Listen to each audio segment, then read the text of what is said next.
অনেকে প্রশ্ন করে থাকেন যে আমি যদি কোনো জায়গা থেকে ঋণ করে আমি কোরবানি দেই তাহলে কি আমার কোরবানিটা হবে?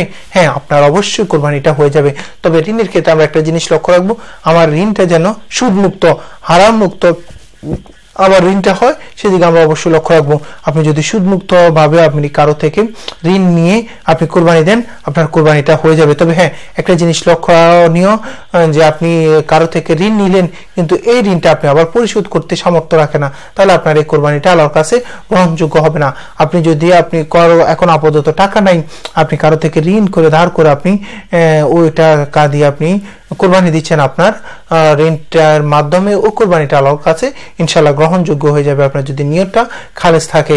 কারণ আপনি নেক কাজ, ভালো কাজ আপনি ঋণ করেও আপনি করতে পারেন, এটা আল্লাহর কাছে গ্রহণযোগ্য। তবে হ্যাঁ, আপনি যদি ঋণ করে আবার ফেরত দেওয়ার মতো সামর্থ্য না রাখেন, তবে আপনার জন্য সবচাইতে বেস্ট হতেছে আপনি কোন ধরনের কোরবানির দরকার নেই।